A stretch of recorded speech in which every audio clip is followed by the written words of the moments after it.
Cool. So welcome everybody to today's CarbonCurious webinar. Got an awesome guest along with us today. His name's Blair Jamieson. He's a founder at Haere Matua for Tāmata Hauhā. They are doing some awesome work all across the country, planting new forests. They've got a unique business model, and their approach utilizes carbon credits to enable new forest establishment. I'm super excited to have Blair here. We're going to explore some of the creative solutions that they're using to support people with establishing their forests. I'm going to run through a couple of things, and then I'm going to hand the floor over to Blair so he's got heaps of time to share with you guys. If you've got any questions, then feel free to chuck them in the Q&A box.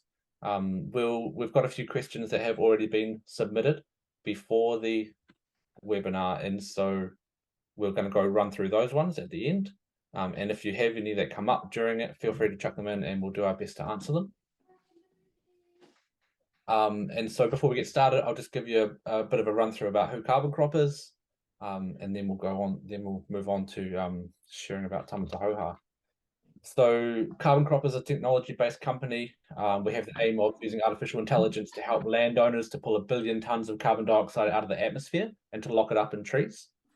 Our focus is on encouraging New Zealand native reforestation to benefit wildlife, biodiversity, and as well as improving agricultural resilience, restoring degraded landscapes, boosting farm profitability. And we use our AI technology to assess forests, calculate carbon sequestration, monitor losses, speed up the process of issuing carbon offsets. And our ultimate goal really is to play a part in addressing the challenges of climate change. How do we do that?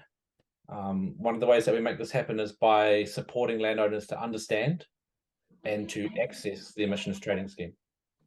To get their forest registered. But the ETS, the emissions trading scheme, it can be a bit of a beast, can be a bit daunting. And from understanding the eligibility to getting registered, sorting your ongoing compliance, administration, it's pretty easy to put that all in the too hard basket and just forget about it. And so our aim is to support landowners in that journey and handle all the bits and pieces that make it complex and take that complex task into something simple. We are native specialists, and I'm really proud of this. There's so many extra benefits that come with the native forest, and for a long time there's been a bit of a gap. The system's primarily been based around pine forests, and many native forest owners aren't even aware that they could be earning, and if they are aware, the barriers to actually getting involved have been big, and so over 80% of the forest that we register is native, and we're pretty good at it too. From 2017 to mid-22, the average approval rate for companies other than CarbonCrop was 24%. That's to say that if you submitted 100 hectares to be registered, then you might only have 24 hectares approved. And we're proud to say that our average approval rate has been 81%.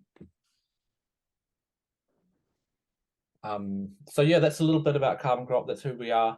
And we are also working together with Tāmata Hauhā to help support them with their ETS journey as well. But yeah, I'll hand the floor over to Blair to introduce himself. He's going to give you some in-depth understanding about the awesome ways that you can harness the power of carbon credits to get your forest cranking. Kia ora koutou hoʻomā. I can't see your faces, but presume you're there, and I can see there's already some questions popping up, so some kapai there. Thanks Charlie and the team for hosting us. We're very passionate about this space, and I guess if anyone has been following our commentary on the scheme and what's happening out there, you'll typically see that we draw ourselves quite centrist on a number of the issues, and our approach through a Māori lens anyway, which I'll jump to the next slide, Charlie, just to support or steer the conversation from our side is that we whakapapa, or we consider ourselves connected back to our native forestry. For more often than not, for a lot of our clients, that is the destination. So I don't think there's any argument there as to what good looks like. I think from a perspective of how we can help people and how to actually make some or typically provide additional benefits to a landowner, there's many different pathways that you can get there, and it's our job to support you and help you, co-design those forests with us to get you to that point where, one, that you're happy with it, but two, actually acknowledge that that's the goal and that's a destination. I'll just jump again to the next slide there, Charlie. And so our whakaaro around forestry typically looks through the lens of Tāne Mahuta, being the god of forestry, from a cultural lens. And when we apply that to species selection, how we decide to move forward. If I'm looking at a transitional forestry, for example, sometimes, well, actually, to be honest, more often than not, bringing in an exotic, but treating it like a guest on our marae, so not actually having mana whenua status on the marae, bringing it in, utilising it for a period of time until it served its function and purpose is often a really positive and constructive way to do that. So what I mean is that if we are looking to try and finance more afforestation, get more natives in the ground, sometimes we use those visiting species for there. And as a visitor, they're there for a time, but they are asked to leave, or their numbers are significantly reduced until they're no longer prevalent or have served their function. Outside of that, there's obviously, from a Māori point of view, our connection to the whenua, the interrelationships we have with the ngahere, and what was happening underneath. So, collection of kawa and different species that are under there is what we call tonga species. We're quite prevalent and have other additional value. So we apply ourselves in a space where, when we are talking forestry, more often than not, we're actually, talking about polyculture or the utilisation of forestry for other forms as well, or other revenue streams for landowners, particularly those who are in a space where they might be on the lower socioeconomic levels, and we're trying to support them and actually create meaningful social change as much as ecological restoration.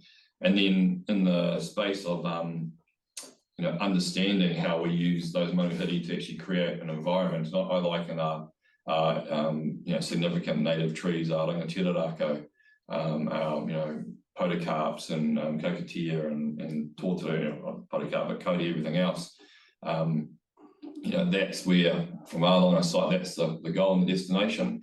And like our whānau, they like, more often than not, they like to be surrounded and supported to transition or to be embraced through the collective approach. So we take the lens that forests are like people, and it's about whakapapa first and then the whenua second. So from our line of sight, this is as much a program to support and uplift those who can't do it themselves, but at the same time, we are here and will deliver outcomes for everyone. So just to be quite clear, this is not a Māori only project by any stretch. This is for everyone, but we don't make any apologies for the way that we view forestry and how we look to move ourselves in that space.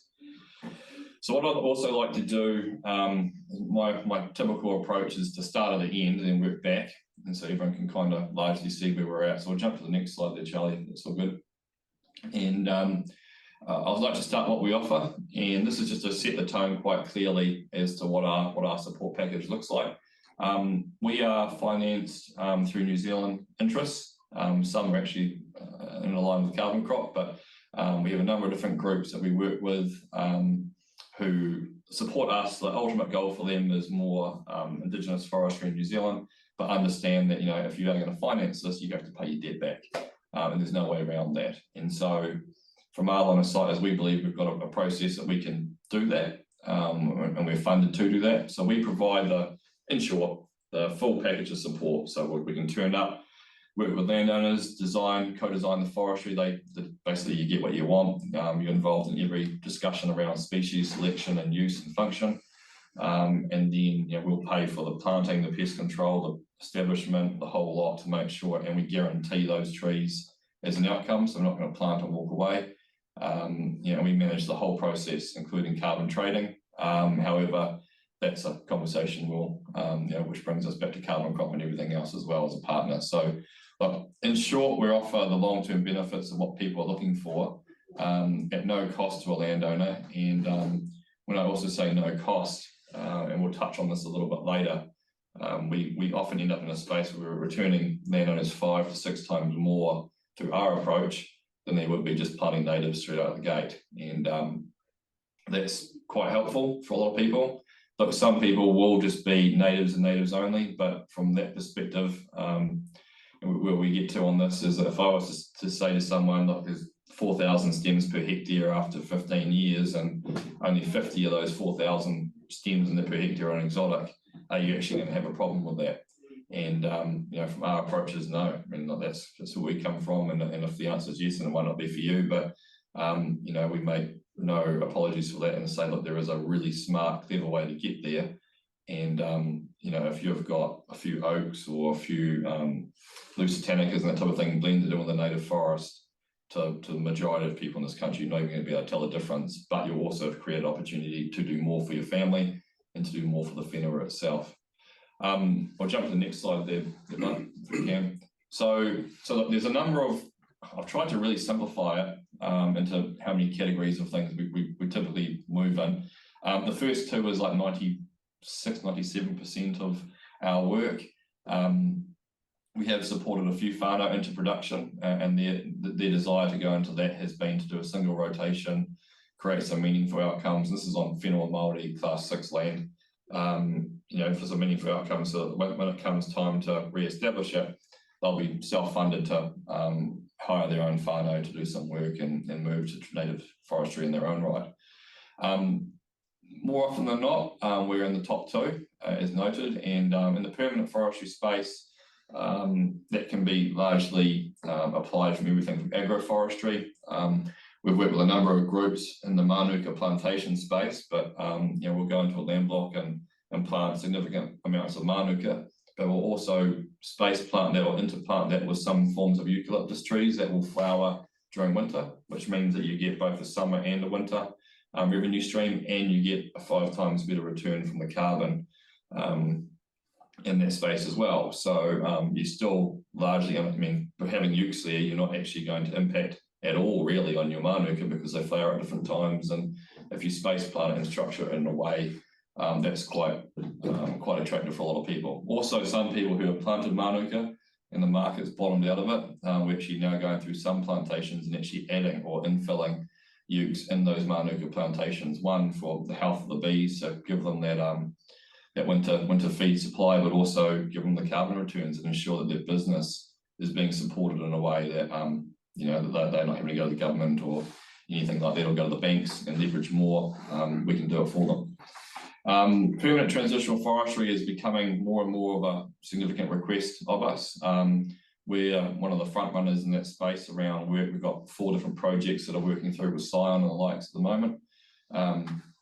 And our blocks are observed and everything as well for the optics on them. So, and that's largely a space where we plant a lower density of exotics, anything down to 50 stems a hectare, depending on type, and as long as you meet those requirements of canopy cover and size and drip lines and everything like that. And then underneath that is actually starting an agreed program of works that we design with the landowner, and they get the best of both. They get the biodiversity outcomes that they want, and we just have to plant a small amount of exotic trees in there as a blend. And for our little line of sight, you know, and from the measurements that we're providing for landowners with the carbon, it's significantly different. And you get groups out there saying, you know, natives are really, really good, and from a carbon point of view over a long period of time, it's like, yes, they are, but there are also exotics that are not offensive, have great complementary relationships with our native ngahere, and will sequester a whole lot more, and they get just as big, if not bigger, as well. So there are options around that. So just in short, I'd like to finish off this slide just by saying, like, you know, whatever is applied is designed and discussed with landowners as part of a package. There's no surprises. You will get agreed right down to stocking rate, density, species, the whole lot. Times they flower. We can work a whole lot of plans for the landowner, and we basically provide the buffet and say, here's what we think, here's what good looks like, here's all your other options, and just becomes a bit of a dialogue with the team and myself. So we also jump to the next slide there, Charlie, bud. So yeah, another thing we can do is, and we're doing it for most of our mining landowners, but we will do it for any client who needs it, and this is our cost as well. It's not a cost for a landowner. We will turn up, and if there is significant issues with weeds, so you might be covered in gorse or blackberry or whatever it is, woolly nightshade in Northland, we'll come by with a team. We've got our own diggers, our own crew. We're integrated right across the supply chain through the whole process. So you deal with one group.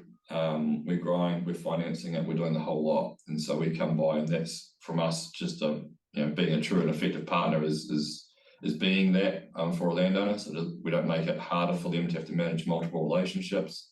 It's us, but at the same time, it's quite good from our line of sight because we can manage and have control over our planting processes without having to rely on other people. So it becomes very self-manageable. Jump to the next slide there, bud. So largely that's the high level summary. I know there'll be some more probably questions coming through. What I might do while the questions are starting to come through or may come through is we might jump down.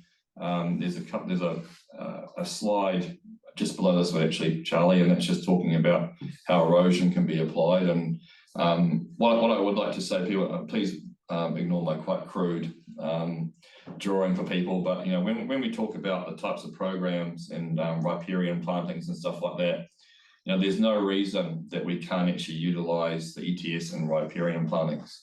We are doing that for people. Like, they won't meet the threshold. Well, actually, if you plant a certain very low density of hardwoods, and you may be within the fenced area, or maybe outside the fenced area, or individually caged in your paddock or your pasture, that is something that can also be applied, and we will pay for, and we will provide all the natives and everything that runs underneath that as well. So there isn't just one way to skin it. The ETS can actually be a lot broader than just what you may, I don't know how else to explain that other than, like, if you think about a pine forest, for example, you're thinking very high density, you're thinking of no light penetration underneath, and it's just a standalone, not much is going on. But if you understand the rules of the ETS and have that discussion, we can create multiple outcomes for landowners, and it can be everything from riparian, erosion. And we'll jump down a few more slides, Jay, to the agroforestry pictures if we can. We'll go past all the tables for now, come back to those later. Keep going. Be a first one of the, So we're working with landowners and from an agroforestry space. So you can plant rows 15 to 20 metres apart for certain species. What you do underneath that becomes quite an attractive option for a lot of farmers. I'll get you to jump down next one to the farm in Te Awamutu.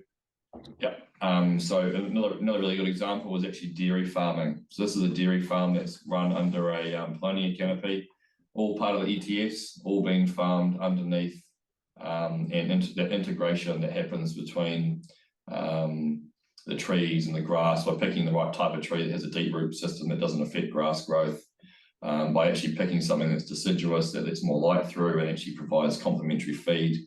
In this example here, we've seen cattle with commentary from the landowner increasing their milk production by like 20 kilos of milk solids per animal per year. So the animals are a lot healthier, they're sitting down, they're enjoying themselves. It's a lot better quality of life, and they're getting out of the sun, which also increases the production. And for a lot of farmers as well, like with the animal welfare requirements that'll be coming out around shading in your paddocks, why not? It's coming anyway, so why not design it to be within the rules of the ETS in a complementary form of revenue? And for a lot of guys who are doing sheep and beef, actually making more from the trees than they are from the actual sheep and beef operation. So it's not just a casual cottage industry type of revenue stream. It's actually quite significant. And some examples we're seeing it's 5 times more than sheep and beef farming itself. I jumped down one more, and this is just another example, Charlie, with the paulownia. I mean, these animals are, even when we're doing thinning and pruning, the animals are actually eating. We'll leave those in the paddock as extra form of supplementary feed. And it's almost, it's a bit of a no-brainer really when it comes to the side of increasing your production. You're capturing extra nutrients from the animals that was being lost, not being captured by the grass, but also saying, you know, can we do this a little bit better and actually do something that we can be proud of as an industry or as a sector. I'll jump one more down again to the type of transitional integration with ukes that's being seen, and then also jump again down another one, Charlie, to a block in Shannon, which is albeit yes, it's a pine block, just to put the cat amongst the pigeons, but this one here is a block that's been reduced down to no more than 100 stems per hectare in a lot of areas. You can see where that actually abuts another stand, but here we're seeing significant natural regeneration, and it's a lot more than the control paddocks which are next door, and the other control areas that are high density in pine. So it becomes quite an exciting thing for us to say, you know, like as these things are selectively removed down, what's coming through underneath, and then our responsibility is to get in there and actually infill plant some more things. And on this site, everything even down to Kawaka, our native cedar, are being interplanted between some of those trees by the landowners. I'll get you to jump 2 down as well, not so much this one here. So this is one of the species that we apply, and quite often you hear from some people that who are keen on permanent forestry but believe that exotic trees don't live for that long. They do, or some will. Actually, quite a lot will if you apply them the right way and thin them down. But you know, when we talk about that enduring sequestration to actually fight the effects of climate change, you look at a tree like that and go, yes, it's sucking up a whole lot of carbon, but look at everything else growing underneath it, and it's largely unaffected by the state of these type of larger trees, which can come through, and they're actually quite impressive as well. A little bit now, if we go back, Charlie, we might go back to the first of the 2. I think it'll be about slide 18 for you, but it's the 2 tables with the blue and the yellow lines on them. We'll come down one more, keep coming down. Oh, keep coming. It's one more past that. Yeah. So with you know, with us being over 100 hectares, people get the benefit of particular, if they want to join the field measurement approach. It's quite key to note that, you know, a lot of people think that exotics are overrepresented from a carbon point of view and natives are under. More often than not, it's actually the other way around. So this these lines here, you'll see the yellow line, which is where the MPI says your returns are on the lookup table, and the blue lines are areas where we're seeing you know, the realities of exotic plantations achieving higher sequestration, or significantly higher sequestration than what's actually even on the lookup table. So, you know, when people talk about the return levels and the money, it's actually quite interesting to hear like the commentary versus what the data is saying. And I get you to jump down one more. I'm not using this example as the previous example, which is about pine, but this one here shows you the real disparity between some species. So the yellow line is where MPI lookup tables say you are for the likes of Lusitanica, which is a really cool cypress species. The blue line is actually quite more often than not the observed reality. So what I mean by that is that we can go to a block and say, well, we can actually get you more returns in a pine tree by planting a non-pine species. And so that blue line is higher than the yellow line of the previous slide. So at the moment, unfortunately, the government's getting the behaviour that it's rewarding because it doesn't understand these other species, or hasn't adjusted its lookup tables to mirror that. I will jump up to the slide, 2 slides before, which were those 2 tables there, Charlie. And look, this is it's actually just one below that, but the reality that we're seeing, I'm sorry about the size of the presentation there, but you'll see right in the very middle, there'll be 2 lines. And the blue line is actually the FMA data set, with the green line being what's on the lookup tables. So for we're working with a number of clients who have done these large scale manuka plantations, and it would have been better for them to do them at 99 hectares and register them as that than to go and plant 150 hectares and register as that, because they're making less money from the 150 than they are the 99, which is a real shame. So you know, again, it just, from our line of sight, it's not about steering you away. It's just saying, you know, go into the stuff with your eyes open and take a lot. You know, there's a lot of emotional conversations happening out there. The reality is, and what we're seeing, these are one of our clients, where you'll look at and saying, well, the blue line is the reality and the green line is what the government says. So half of that again. So if I was to multiply that from the slides I showed you before for like utilising exotic, that might be double representation versus a native that's got half the representation. We're seeing in some cases the returns being 12 times less for natives. So it's not about saying don't do natives, it's about saying, well, let's do natives, but let's do it in a way that your returns will be 5 to 12 times higher than what you would have done just by planting natives only. So it's about having a strategy, it's about having a plan, and it comes back to our line of sight as like, yes, we want to get to that same destination, but we want to do it smartly, and we want to make sure that the pathway that a landowner is taking, whilst it may be different, you're still getting there, and whilst it may be different, don't disregard it because it's different. I mean, that's everyone's own prerogative and everyone's judgment on that, but from our line of sight, that's where we get to, and that's the reasons why we apply ourselves in that way. And so when we're trying to capture lower socioeconomic groups and other people who need support and pay off debt, I can pay off debt relatively quickly with an exotic. Some examples we're looking at, particularly around the Manawatu Shannon ways, we've done some modelling on full-scale Mānuka planting, and even with the hive contracts and stuff, that the break-even is 35 years. So it's just not feasible. But what we can say is we could actually give you a whole lot more support and money and time and get you there and have a lot more money to re-inject back into planting more and doing more, which is the exciting proposition that we try to apply ourselves in that space. I'll go to the last one, which is, I won't go to it's about 4 slides above this, I think, Charlie. 3 slides, it's the one with that on there. Yep, that's the one. Oh, sorry, down. Yep, that's the one there. So look, this is just lookup tables only, but this is just on a per hectare basis showing you what the lookup tables are saying. Now you've seen the realities for some of these different species, for the rain, the radiata pine, hardwoods, and definitely the softwoods, you could effectively double that through our program, and saying, if the difference of that is, and we've got blocks where we've worked out and people are paying 20 grand per hectare to establish the indigenous, and they can't, obviously, even in that equation, they're not even paying half of that back over 25 years. And then versus the other equations, if I'm saying, well, we can get nearly double for the softwoods, and it's only costing, $1,800 a hectare to establish, it becomes quite a clear and obvious reason why one is more attractive than the other. So look, not everything is about money. There is the biodiversity values, there is all those different considerations and habitat and everything else, but our line of sight is if we're still planting those species, and again, I give that example of a final destination of either 2,000, 3,000, 4,000 stems a hectare, whatever it is, and only 50 of those to 60 of those are an exotic, what's actually the problem?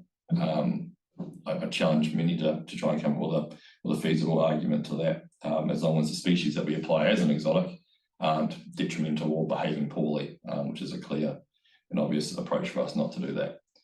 So that's largely me. There's no doubt a number of questions that were provided or proposed to the team at CarbonCrop, which we'll do our best to answer. I've also got a gentleman here on my left, on your to the right of the screen, Lance Ibiko, who co-founded the business with me. He's an ex-Tūrarako forestry auditor, so anything technical that I can't answer, he'll definitely be able to answer, because he's got a very lived and real experience of doing that stuff out in the field. So if it's not me, we'll definitely get you the right answer or clear answer. So, bye. Awesome, Blair. That was really great. Thanks, man. I really appreciate the detail that you're putting in there, and yeah, like you said, the creative solutions. And I mean, natives are awesome, and I think that there'd be a lot of people that if they could afford it, they'd be doing a lot of native reforestation. And we'd be there with them. The reality is that it's just not the case. So got to try and find that solution. Yeah. So I can see that it's like you said, it's not for everybody, but if you want to get that restoration going and you don't have big wads of cash to throw at it, then what are the other options? And I can see you here working to give people some of those options. So good work. We've got one question here that's come in during the session, and it says here, there's some recent commentary from the Climate Change Commission and others that say we can't plant our way out of this, in reference to carbon credits not being sufficient to offset emissions, and other incentives may be necessary. Do you have a reaction to that? Yeah, I think the first thing for people to understand is what the CCC is. So that's the Climate Change Commission. That's what that stands for. And I think the first thing to bear in mind is that had the government accepted a lot of the recommendations from the CCC 2 or 3 years ago, we wouldn't be in this position right now. And so that commentary in the public domain is correct now. But back then, the CCC recommended to the government that in order to meet our target under the Paris Agreement, we needed to plant about 300,000 hectares of exotics and about the same with natives. And then we had all this hoo-ha around Minister Nash wanting to exclude exotics from the permanent forest category. And if that had happened, that would have meant we would have had to have used a lot more land in order to meet that target under the Paris Agreement. And just another thing about the CCC, so that's an independent body, so it was set up by the government to address issues pertaining to the climate change.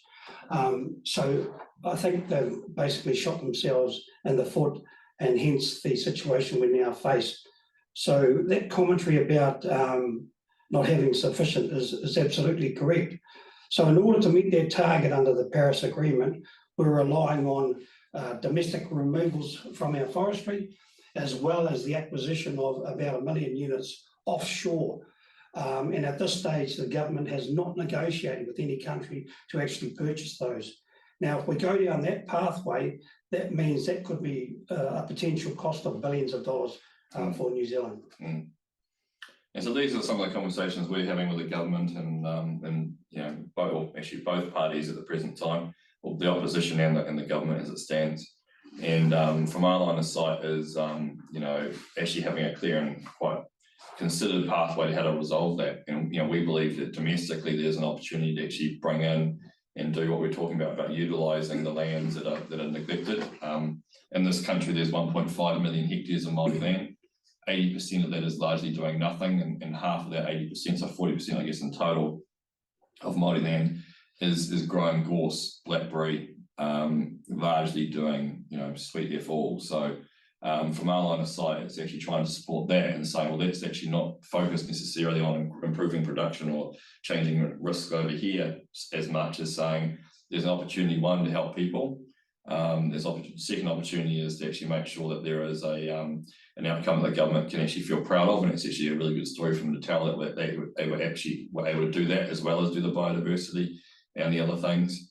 And you know, my views personally on this are probably on the more extreme side, but what I mean by that is, like, if there is, you know, going to be a significant increase in the amount of rise in water levels as soon as they're predicting, which, you know, God hopes it's not, but you know, it could very well be. You know, we probably don't deserve to be standing here and having these discussions if we're not willing to bring people in our most vulnerable communities with us on this journey. So to say that, you know, we're just going to ignore that and just focus on this, I think it's a testament to us as a country, is that are we going to bring people along, those who have nots, and bring them along as part of that journey as well. And so that's why this government acknowledges and understands why Māori land is pretty important in this equation, and why it gets a lot of publicisation around you know, the value, and why Māori are quite vocal in their desire to continue to be in the ETS and the need to be in the ETS, because it's the first time Māori in this country have had a land or an industry or land use which is on par and more equitable with non-Māori land. So which is more, again, that's not really Burke's question, but I guess feeds into that, is around, you know, for our line of sight, what the stuff is actually feeding back into those recommendations that's coming out in the politics all behind it. How do we get in the space and say, well, here's what good looks like, and we can do it ourselves. And yeah, and a lot of these, more often than not, the CCC aren't even considering the people element. It's just around, you know, non-Māori groups having a voice around just the climate change obligations itself. I think the other thing to understand too is currently we have 2 markets operating in New Zealand, and it's a domestic only scheme. And so in the primary market, we have the auction system. So there are four auctions each year, and a total of 25.9 million NZUs on offer annually, or just for this year. And so as you're probably well aware, the last auction in March failed to sell any of the units, which means those units will be transferred into the June auction. But the indications are for the remaining 3 that they'll also fall over as well, which means that's considerable loss of revenue for the government. And then we look at the secondary market where all these units eventually land. And this is where we have the forest landowners. Now, at the moment, we've got a bit of a saturation of, we've got 164,339,773 units sitting in that secondary market. Now, all the government really needs to do is actually to buy or purchase those million units from the secondary market, which will reduce those quite significantly, which will enable forest landowners or put them in a really commanding position to be able to actually transact some decent coin out of that. And that will also put pressure on the emitters to either pull back their greenhouse gas emissions or pay a higher premium for the NZUs. And so from our line of sight, you know, like a lot of the optics is on the primary auction system, the primary market, but the secondary market's where all the private landowners sit, and we're still trading, guys are still trading. It's the government that's taking the hit. It's not individual forest owners and groups that we're working with that are taking the hit at the present time. So again, there's another conversation, and part of our program from our line of sight have been, you know, we are also ESGE, like going through a certification process on that, which means that, you know, the wider benefit socially is actually being proven and well known, which means that if we do sell credits now domestically, or even in the future have the opportunity to sell them overseas, we'll fetch a far more commanding price. And we're seeing those correspondences and having those discussions right now. Nice one. There's another question that just came through. If you're up for it. On a roll. Yeah, nice one. So the cyclones have been a game changer in some locations. The desire to plant is strong, but the species that will prevent erosion is problematic. Recommendations? Well, pine around waterways, and I guess when we're looking at the East Coast, which is, you know, majority class 6A, B, and lot of 7. You know, the government's got a lot to answer for here, because they recommended, they pushed it through, and now they're turning around and saying, oh, you know, and so hold on a second, you encouraged this, you made it up, you know, you changed the local rules and regs around how that could be applied and whatnot. So the forestry management is the first issue here. The upside of that, we did see, and you'll see a lot in the reports that have come through from groups like Interpine and the Regional Council. They've quantified largely what the species makeup is on the other end, or in our harbours and estuaries. In some situations, I think it was about 5 or 6 out of the 11 monitored sites, the pine was not the considerable makeup. And please hear me right, that's not me justifying pine by any stretch of the imagination, happy to see it go. But the thing there is we saw a lot of poplars and willows, and you know, they came in as whole trees, and they were the ones that largely were blowing the riverbanks out, because the whole tree was coming down and hitting, you know, and actually taking the bridges and everything out. So looking at that and saying a lot of those species, because they were planted in the 70s, were largely crack willow or willow in the family that has a cracking ability, and also poplars. And so we know through those plantations in those areas that work that they haven't really done well. That being said, you know, redwoods have done absolutely phenomenal during that space, and we know that redwoods, their roots will fuse together. You can cut them down, the stump will sit in the ground still alive, it'll recoppice. So even if you are harvesting a tree like that, the ground or the erosion is not going to become so much of an issue, because everything is still alive and functioning under the soil, and largely even just above the soil. We've looked at it from a number of different perspectives around what we would plant. The redwood Japanese cedar combination is the most attractive, because they will fuse root systems together. We recommend significant setbacks for any production form of forestry. Japanese cedar as well will grow straight even in wind. There are the Taranaki strain of Sugi Japanese cedar has been proven to do that, and there are groups out there, including us, who have got that access to seed and producing significant amounts of those trees. So it comes back to the nature of permanence. It comes back to and when you're engineering a tree for continual rapid growth, of course, it's not going to grow as strong. So that's another issue we've seen with, particularly on the central plateau. But yeah, we strongly recommend the application of a number of those different trees and then interlacing that with natives from the get-go. So we would do a large interplanting program, typically with redwoods, no more than 400 stems a hectare, looking to reduce those down to about 240 stems over a 7-year period, which is large enough to link the root systems together. Oaks are another one that have like a 40-foot root radius around the tree. So you can space those in a way and actually encourage native regeneration through something that's deciduous as well. So it's just really about good species selection in the right place and actually designing those forestry areas, particularly in your more erodible spaces, never to be harvested or milled or anything like that, but to put them in a way that is actually utilising the species in the right way and not being driven by stumpage fees. In short, anything else?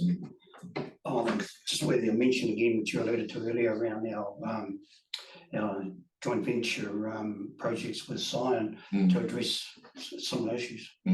And even opportunities to actually do native species in those accessible areas as well that actually create opportunities for revenue streams and honey. And one tree species I've been using, and we've set up our own farm over in Palmerston North and welcome people visiting it from next year. We set up our own carbon show home to show people all the different species that can be used and how they were used and what areas. And here's what we're doing in erosion area, here's what we're doing in agroforestry and the whole thing. There's even utilising things like swamp cypresses, which have largely been an ornamental tree, but can survive their life permanently for half a metre underwater. So looking at that and saying, as things are changing, we've got to design things to be changing, and with temperatures rising as well, a climate resilient forest also may not look, or it might look different to what we necessarily think from a native point of view, because there are places in the country where the natives are struggling. Yeah. I've got another question. We did have a question that was submitted before this session, which I just thought I'd quickly run through. And people were asking, does Tāmata Hauhā only work with Māori land? No. So no, we work with everyone, as long as people understand that we approach our forestry and the conversations we're having, or the, I guess what we call our facade or our mindset around forestry is unapologetic. But look, at the end of the day, working with landowners, we co-design forestry, they design what they want. We work with Māori landowners a lot who want to do production, or they want to do different things that you might not necessarily think that a Māori group may want to do. So at the end of the day, the landowner is the ultimate decision maker and designs what they want. But we try and put all the solutions forward and say, hey, look, here's what there is, and here's what we can do together. But no, in short, Charlie, the answer is unequivocally no, we'll work with everyone. Nice. And then this one that's just been submitted now. What do you think the chances